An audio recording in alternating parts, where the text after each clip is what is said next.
देवेंद्र फडणवीस धमकी प्रकरणाची बातमी येते।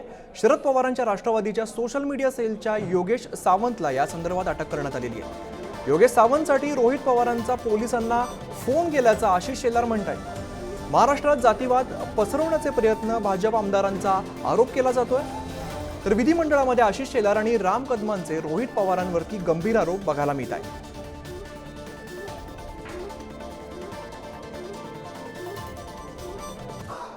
किती जातीयवाचक असता येईल याचा कळस झाला।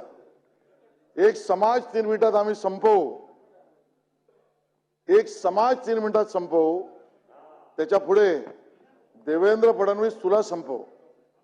अध्यक्ष महोदय, तक्रार केली युवा सेनेच्या पदाधिकाऱ्यांनी, त्याचं इन्व्हेस्टिगेशन झालं, त्यात हा योगेश सावंत सापडला।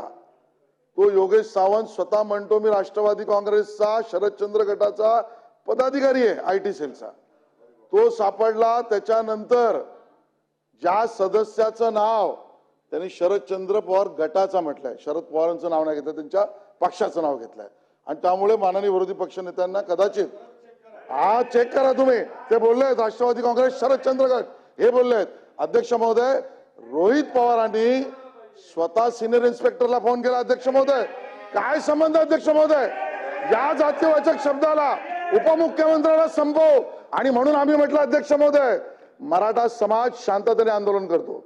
जारांगे पाटलांच्या आंदोलनाला सुरुवातीपासून आम्ही त्या ठिकाणी त्यांच्या बाजूनेच भूमिका घेतली। ज्या वेळेला आमच्या लक्षात येत आहे की या मागे राजकीय हस्तक्षेप आहे, बोलवता धनी कोण आहे, टपाटपा सगळ्या गोष्टी बाहेर येतात, आता त्याचा ऍड्रेस सुद्धा बारामतीच्या मतदारसंघातला योगेश सावंतचा। हे काय चालू अध्यक्ष महोदय?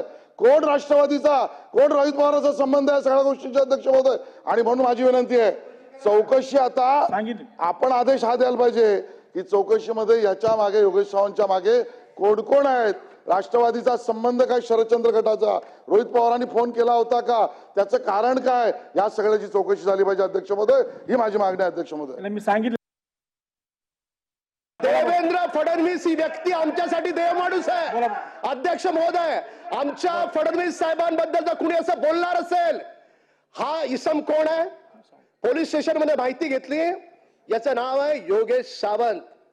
माननीय विरोधी पक्ष नेते, आपल्याला चिड येईल, याचे सगळे संबंध कुठून आहेत? याचे बारामतीहून संबंध आहेत। माहिती घेतल्यावर कळलं, तिथल्या सिनियर पीआयला या सदनातला एक आमदार जो शरद पवार गटाचा आहे, शरद पवारांचा नातेवाईक आहे, रोहित पवार फोन करतो आणि सांगतो त्याला सोडून द्या। काय संबंध आहे? काय संबंध आहे रोहित पवारचा? आपण ज्या पद्धतीने निर्देश दिलेले आहेत, त्यांनी सन्माननीय सदस्य शेलार साहेबांनी जे मुद्दे उपस्थित केलेले आहेत ते सगळे रेकॉर्डवरती आहेत। या रेकॉर्डमध्ये जे जी मागणी केलेली त्या सगळ्या बाबी चौकशीमध्ये समाविष्ट केल्या जातील।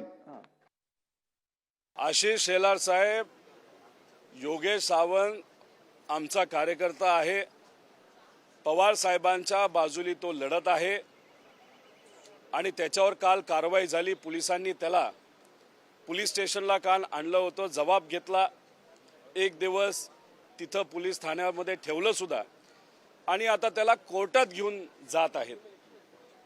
आता मी तिथं स्वतः त्याला भेटण्यासाठी चाललेलो आहे, त्यामुळे उगाच तिथं ऍक्टिंग करू नका। ओपनली मी सांगतोय, कार्यकर्ता आहे ना।